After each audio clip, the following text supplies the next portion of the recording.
What's up, everybody? Welcome in to a show that is maybe called Trust the Tape. Nobody really knows. But I am Jeff Cavanaugh from DLLS Cowboys, and that is Bryan Broaddus from 105.3 The Fan and everywhere else you could possibly imagine. And today we salute Bryan because Bryan does the work.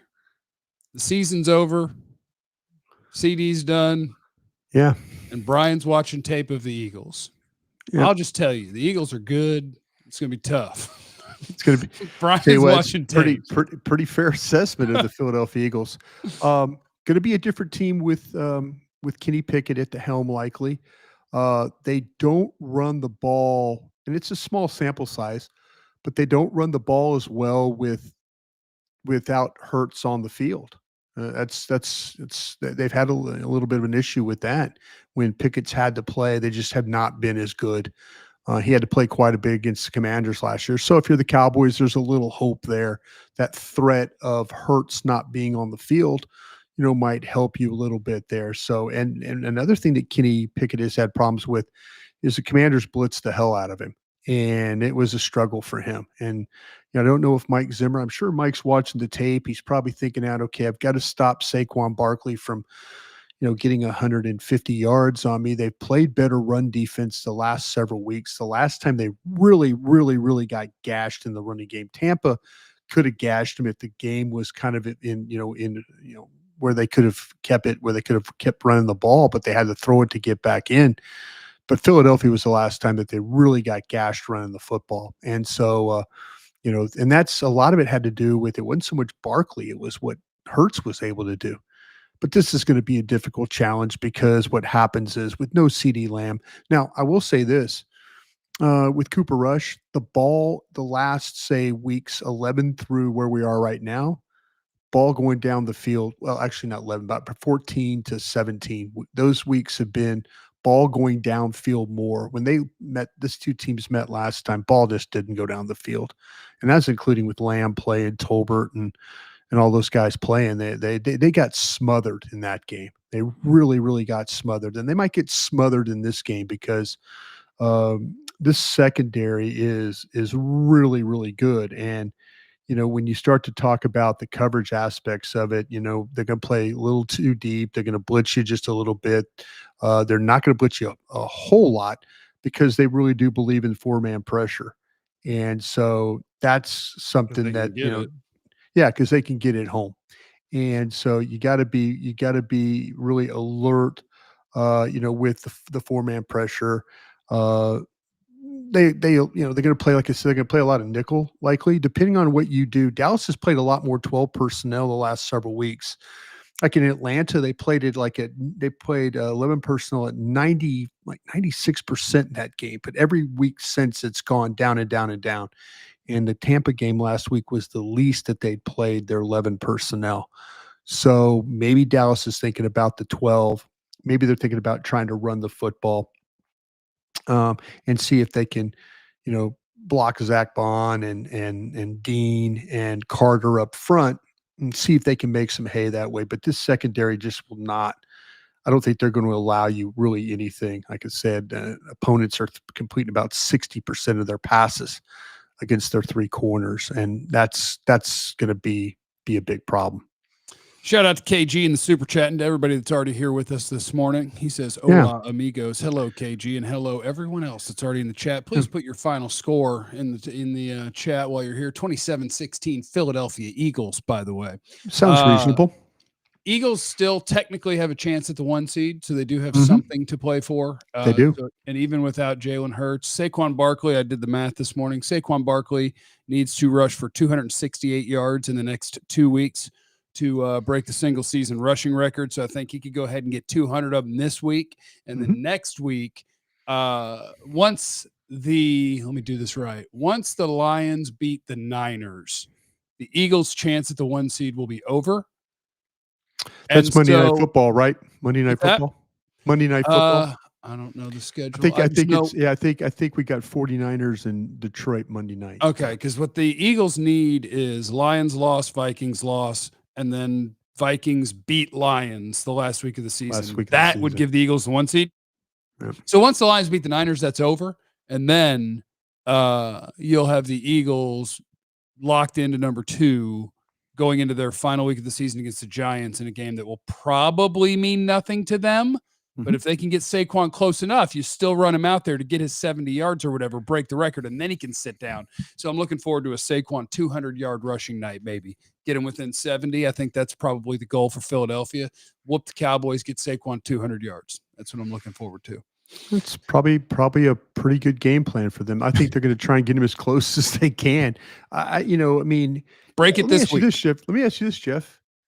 In a Cooper Rush Kenny Pickett matchup, does Dallas have the advantage at quarterback? I think because when I was weird way. When I was thinking about this game, both fumble the ball. Both must have really tiny hands. Well, Kenny's always been Kenny Two Glove, which is usually a small-handed man thing. You grab the glove to try to get grip.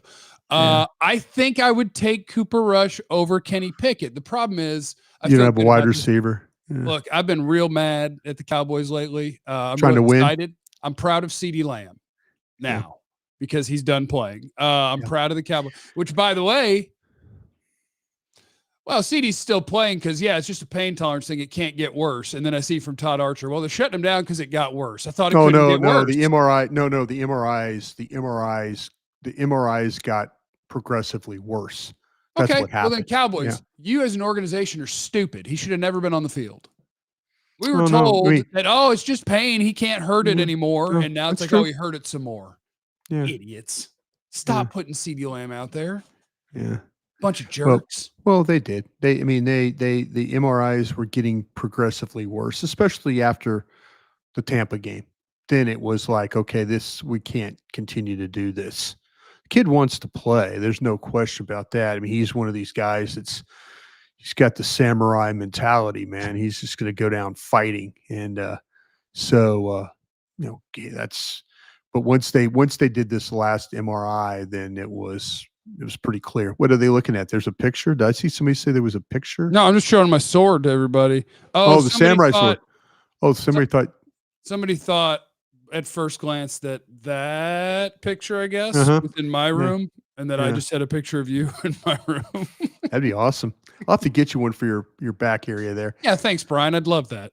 But yeah, I'll make sure I get one of yours up here somewhere in this. Yeah, I'll get you a picture of me. That would be kind of funny. That would be kind of funny.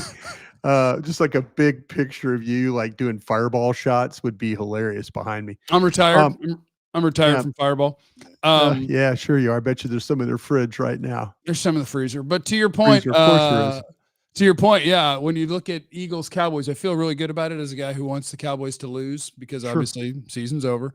So I'm trying to get, I need one of the 13 or so best players in this draft. So we need not fart around with it.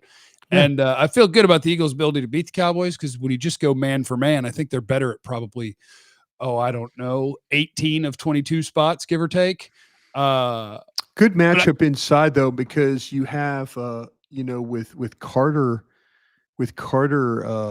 being inside, at that defensive tackle spot, and then with Tyler Smith is, I think he's the second when it comes to number of pressures allowed or prevented. I guess I never say it the right way, but when you start second best at pressures, second best is second best at not allowing pressures. I guess that's how the right way you say it. But they've got their defensive line, like I said, they've got some guys inside there with Carter and Williams and those guys that, Williams is going to line up.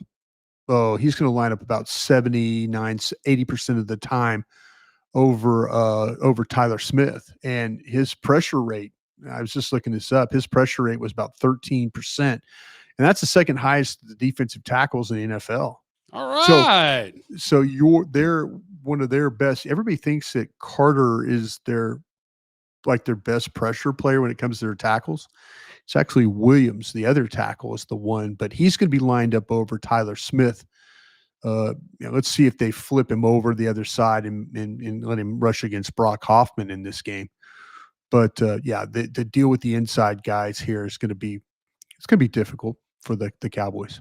So that's my when I try to come up with a list of things that are like still relevant for the Cowboys that I'm still watching for the Cowboys. Don't tell I'm me watching. don't tell me young players, because young players have been playing since like week 4. I know, This but it's place. like that's still all that's left. Like all that's left is Oh no, you're we've been watching young players all year. And what's right. unfortunate, Jeff, is, and I'll let you finish up here. I'm sorry because I always interrupt. I'm terrible about this. My apologies to I people mean, listening right now. you got a lot of shit to say. You got a lot of shit to say. The Yeah, you're going to miss Overshone in this game. He was a nightmare Mm. for I'm Philadelphia. excited to not have him. Well, you're going to miss him for you folks that want the Cowboys to potentially win this game. Oh, He was a nightmare for Philadelphia to deal with in this last matchup. Mirsley Fowl is playing well, but missing Overshone is going to hurt this team quite a bit. I wish he wasn't hurt as bad, but I am excited that he's missing the game because I am trying to hold a big hot L in this one. Vance, to quote a No, friend of yours, pretend your last name is Jones. Convince fans why bringing Mike McCarthy, bring back Mike McCarthy good. I'm not talking about Mike McCarthy today. You're not gonna catch me doing it. You're not gonna get me shame on you. Not today. Kiss my ass, Vance. Um, the case I would make is they'll just screw it up worse with whoever they bring in next. They're going to bring in somebody that Jerry's comfortable with and likes, and he won't be able to coach a lick, and he won't be able I to handle all the I stuff. I kind of feel like that. This is my hope if they do change, You're ready for and the Gruden. I don't think that would be good for me. I mean, that would honestly. I mean, that's.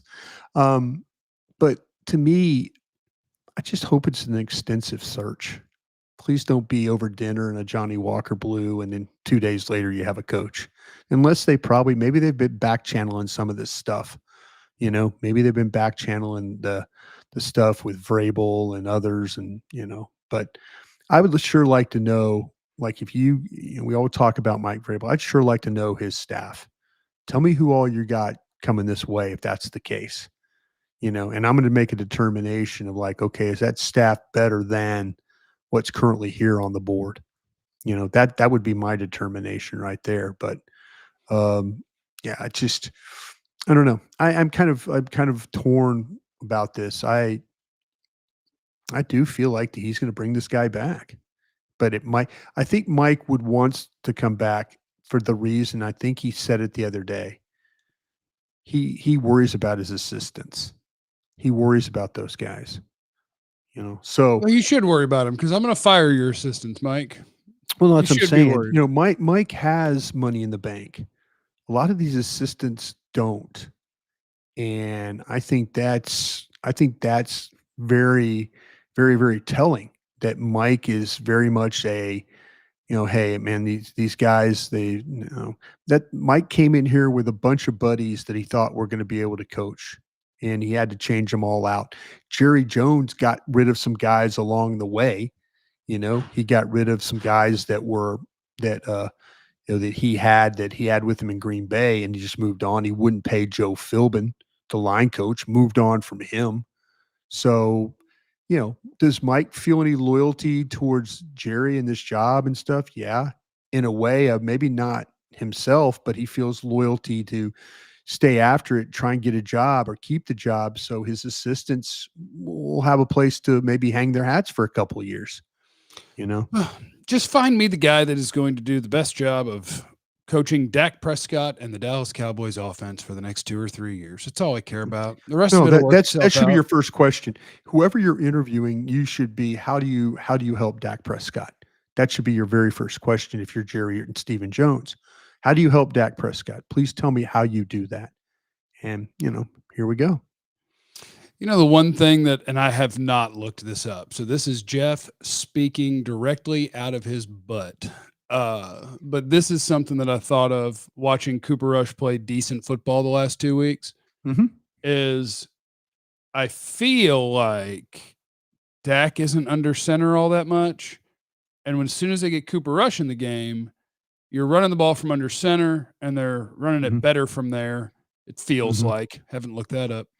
Mhm. And now you have way more believable play action to give you a better Mhm. chance at getting guys wide open and taking shots.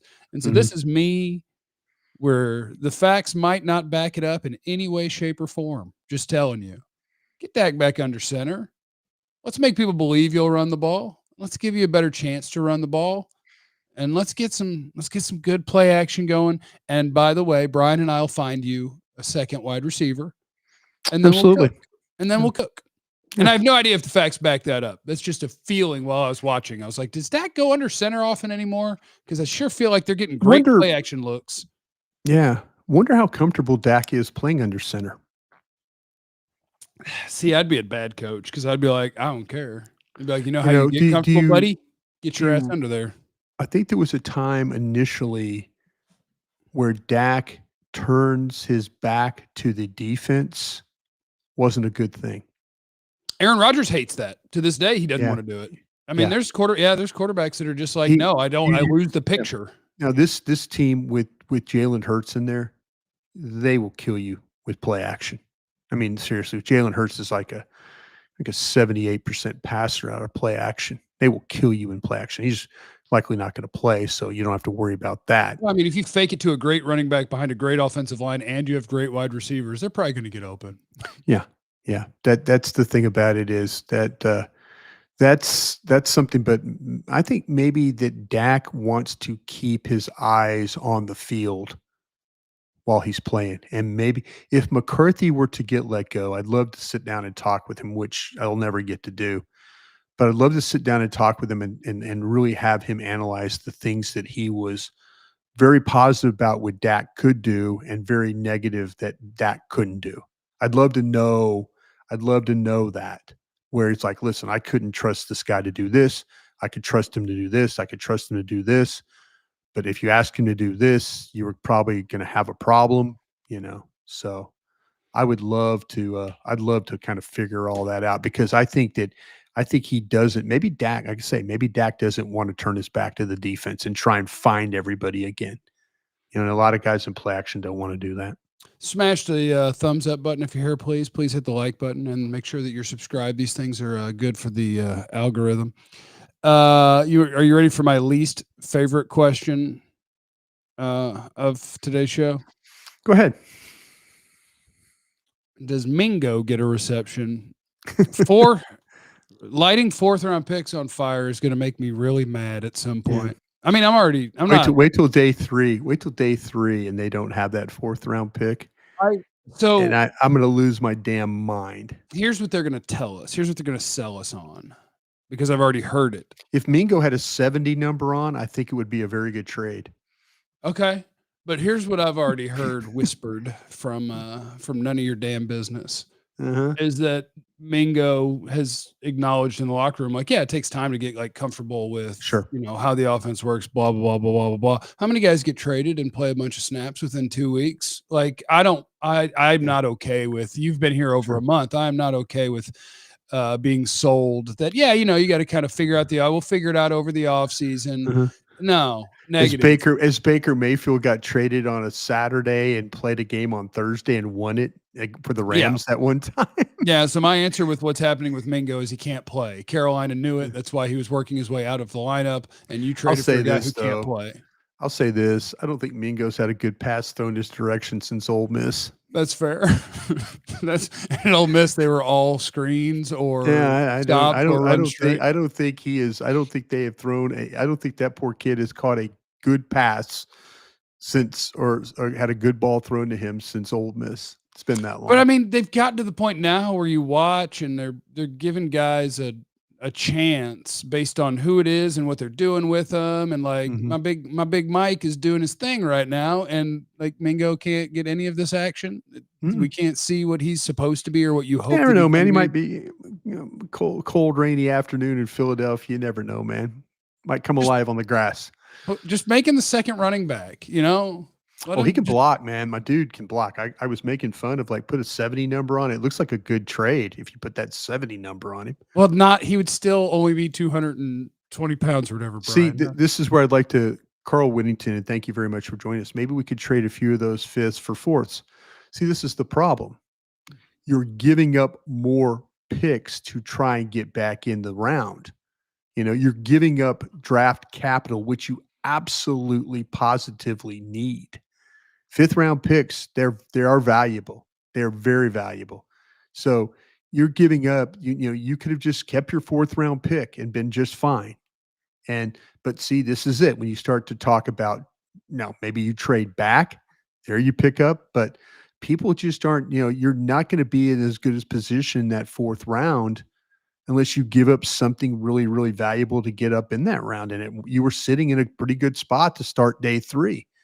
So now you're giving up draft capital to get back in the round. You need all those picks. Bryan, I need to know whose idea this trade was. That's what I need to know. I'm going to say that pro department has been pretty good with the Carl Lawsons and some of the guys that, the Eric Kendricks and the guys like that they've picked up. I think that they went back, they looked at their college grades, they saw a 2nd-round grade on this guy. There were some whispers that maybe that Carolina was into a fire sale mode, but they didn't fire sale for the Cowboys. They made the Cowboys pay a premium on that one. And Dallas thought that they were going to catch lightning in a bottle on this one, and they didn't. They did not. Not so far. They haven't, now. But I think that pro department, Jerry and Steven don't always initiate trades. They don't always initiate trades. A lot of times pro directors will call other pro directors and say, "Hey, listen, we're interested in moving some of our wide receivers. If you like any of our guys, please give us a call back." Then maybe that's when Steven will call back and say, "Hey, I don't think Dan Morgan, Carolina GM, was calling Stephen Jones. I think pro director was probably calling pro director, and they said, listen." And then Alex Loomis and those guys brought it, and Terry Gray brought it to Stephen and Jerry's attention. They remember they had 2nd-round grades on the player. They said, "Hey, we're giving up a 4th to get a 2nd-round graded player. Let's go do this." That would be how I think this went down. Fire everybody. That's what I'm going to do. Fire. I like to blame. What I like to do is I like to say anything that doesn't work or that I didn't like when they do it is a Jerry and Steven thing. And anything that is a good idea is a Will McClay thing. And I just want to make sure I don't have to blame Will for this. I want to put it on Jerry. No, let me tell you this though. Let's be real honest, because Will McClay's done this with me before. And I've tried to kind of say, well, okay, coach this, coach that. And he goes, "No, don't do that. He wants his blame, but no, I can't get. I'm too. No. He's no. I mean, hey, listen. Fortunate for Will McClay, Mozzie Smith has stepped up his game a little bit this year. Mozzie Smith is not a negative player on the field anymore. Mozzie Smith is, especially against division opponents. Mozzie Smith had 5 tackles against these guys last time. You would hope that he'd play a little bit better. I mean, against division opponents, he's been good. But what you have to think about is Will McClay stood up there. We saw it in the draft room. He stood up there and made a very passionate speech why he would not take Bergeron over Mozzie Smith. He made that speech. That's on him. He had the final say. He was the one in the war room that gave the final say. And that's what you do with Jerry Jones. If you're the last one to get to Jerry Jones, you got a shot at getting your agenda through. That's how that works over there. So Will McClay stood up, coat and tie, made a very passionate speech about Mozzie Smith over Bergeron. And that's why you have Mozzie Smith. And he probably did it because he did a Dan Quinn. Dan Quinn asked him to do this. And I guarantee you that's why he made the speech he made. See, so I can blame Dan Quinn. I can always find a way around blaming Will. I got this. I can find a way around. Will needs blame too. How you feeling about your draft stuff? You ready? Are you good? You ready to rock? I'm working that way. Yeah, when this season ends, because we all sign up for 17 weeks. When this thing ends, then I'm looking forward to the mornings of just getting up early and watching a bunch of guys, and then watching some guys when I get home at night. So about 50 something. I heard I heard a rumor you like the guard from Alabama. The guard from Alabama? Booker? Like the defensive tackle from Ohio State. The one technique there? Yeah. I'm finding guys. I'm about 40 guys. That would Talik Williams? Is that who you like? Yeah. That's my guy. Too. First 5 plays against Oregon, you'll write down something different on all 5, and they're all positives. And then I'm like, bam, got him. Watched 5 plays, like it. Moving on. No, I watched 2 games of him, and I'm like, oh yeah, there's a nice little one technique that does it right. Like that. Talik Williams. I mean, the first thing I said about massive tackle, but not sloppy. Sometimes you get those sloppy one tech. This guy's 327 pounds right now. Doesn't look But it. doesn't Looks look it at nice. all. He's Looks got a good. really good. I mean, I tell you, he's got a really good football IQ too when it comes to seeing and reading plays on the way he positions himself. I mean, I think he collapses the pocket. You can line him up. I think you could play him on any one of the defensive line spots. He's that good. I mean, he does come off the ball a little tall sometimes, but man, when he plays those pads down, he could be a bitch to have to handle one-on-one. So line Bryan up, let him do. Let him oh no, man, I love draft. it. Wind him up. I love the draft. You talked about Tyler Booker, the guard from Alabama. Yeah, like him. There's another 325-pound guy. Depending on what you feel about your guard situation. How do you feel about your guard situation, Bryan? Don't you already have your guard? I would kind of think that if I would put Cooper Beebe at right guard and see if I play Brock Hoffman at center. I think Brock Hoffman's a better center than he is a guard. Okay. And I think I would put Cooper Beebe over there, but you've used Cooper Beebe for a year. At least you got that in your back pocket. But if you want to draft Tyler Booker from Alabama, I'd have absolutely no problem with that at all. But he's massive, 325 pounds, played both guard spots during his career. He's the power, good looking point of attack. I mean, he could get movement. He could block down. He could seal his guy. He's asked to pull. He can get the job done. I mean, he's a load to deal with in space. He's best when he can kind of play along the line of scrimmage in a small area, the pop, the power in the hands, the jolt, all those things you see with this guy, man. I mean, he is played in a ton of huge games for the Tide. So I don't think his learning curve would be all that steep. You ready for my prediction of who the Cowboys are going to pick in the first round? Go ahead.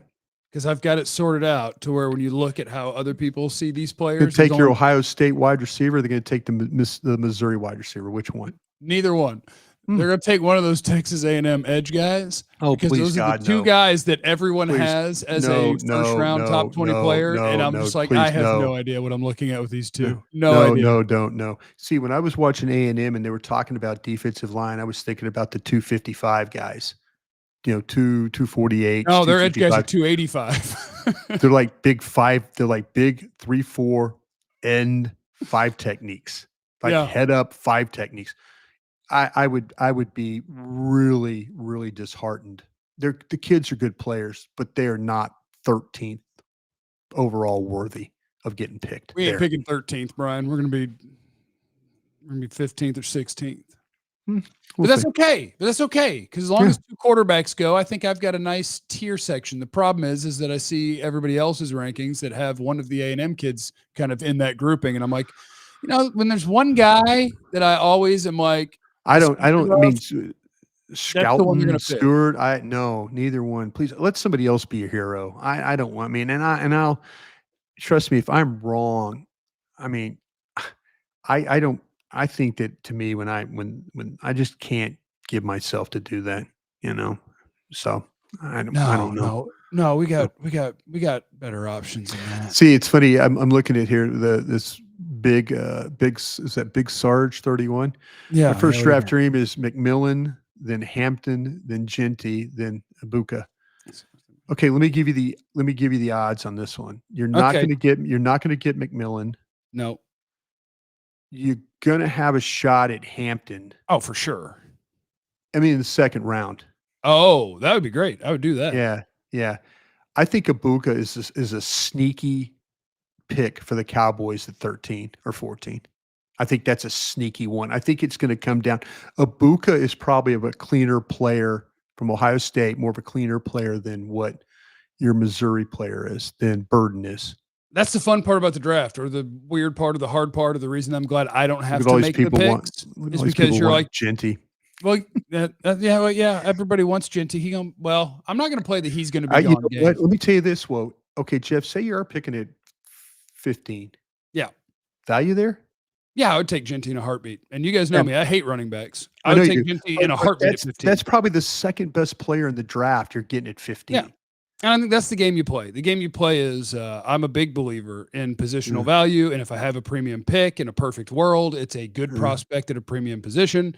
But there's also an element of I'd love for them to pick that kid. I really would. Yeah, well, I think but you got to come around to the fact that, like, let's say if you want to pick a pass rusher, because it's a first round pick, got to use a premium pick. Then maybe you're talking about, let's say, James Pierce, Tennessee, 245 pounds. Like, he's probably a designated pass rusher his first year, and you pray to God he becomes an actual edge player full time, or one of the best running back prospects I've ever watched. Like, yes, positional value matters, but also I don't want to miss. So I'm with you, Jeff. I really appreciate you saying that because I am trying to minimize my mistake potential in the first round. yeah, And there's other rounds I could kind of toy with and try and figure some things out. But man, give me the cleanest, healthiest player in the first round. Give me the guy that I know is going to come in and just play like CeeDee Lamb. Is going to play with with passion and play like Jordan Lewis. Play with passion and fire and give me that guy. That's what I need in the first round. But that's why Ibuka is actually my favorite receiver in this draft. I don't have the ball. I don't have the balls to rank him at the top because the ceiling of what Tet can be and Luther Burden can be puts them ahead of him. But Ibuka is clean. Yeah. I promise you, as a rookie, he Yeah. is starting for someone and he's going to be fine. Yeah. I promise. Yeah, I promise you. People are talking about Banks here. Timothy Allen asked about Banks. Bring him to me. Bring him to me. Playing guard. Yeah, I would play him at guard. He could do the that would be your right guard. But man, if you tell me, and this is hard, if you tell me that Genty is on that board or McMillan's on that board, I ain't picking Banks. I'm sorry. I'm just not. Let me check. If Banks is on the board, I would take him over McMillan. How about that? Get you some. Okay. Good for you. Man, you're the offensive line part. I mean, be honest with you, I am not in love with any of these offensive tackles, and that includes Campbell from LSU. I'm not in love. I think, I think there's some good players. I just don't know if we have the group that we had last year. I don't think we have that group. I agree. I guess I feel the same way about the receivers. So it's just you know what? That's close for me. It's 1, 2, 3, 4, 5, 6. It's player 6 and player 8 for me. At Booga, these are good players. Yeah. Those are good players. Yeah. All right, Brian. Have a great day, or else. Okay. You got it, Jeffrey. Nobody knows what you're